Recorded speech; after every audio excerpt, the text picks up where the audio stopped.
Simba wana bahati kwa maana ya walitakiwa washinde ili waweke hali ya timu sawa kwa maana ya nje na ndani.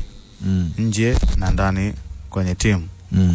Kwa sababu tayari walishapoteza kwenye derby, si ndio? Wakakutana na changamoto kubwa sana kwenye uongozi, mashabiki namna ambavyo wameonekana kuwa disappointed na matokeo waliyopata, lakini wameenda kushinda goli 1-0 kule nchini Botswana. Kwa walikuwa wanahitaji kushinda ili kuendelea kutengeneza ule uhakika wa timu yao kuendelea kupata matokeo mazuri, na imetokea hivyo, wamefanikiwa kupata matokeo mazuri. Lakini tukizungumza upande wa Jinchazi, mechi moja amehusika kwenye magoli 2 kati ya 3 ambayo yamefungwa, si ndio?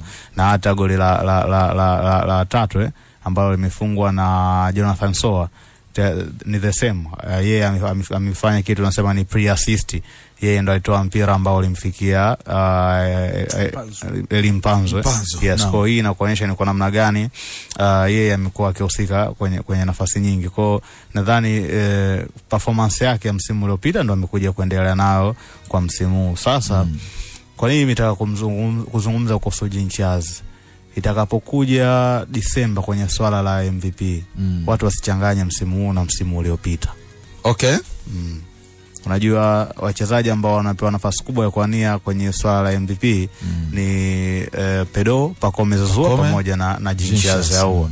Sasa inawezekana kuna mmoja akawa na performance nzuri msimu huu kuliko mwingine, alafu watu wakatumia hiyo kujaji kwenye tuzo za MVP ambazo zitakuwa zinazungumza kuhusu msimu uliopita. Yaani wasihukumiwe na msimu. Yes, msimu huu. Sababu jana nimeona mashabiki wa Simba walikuwa wanamuimba Jinchazi kama MVP.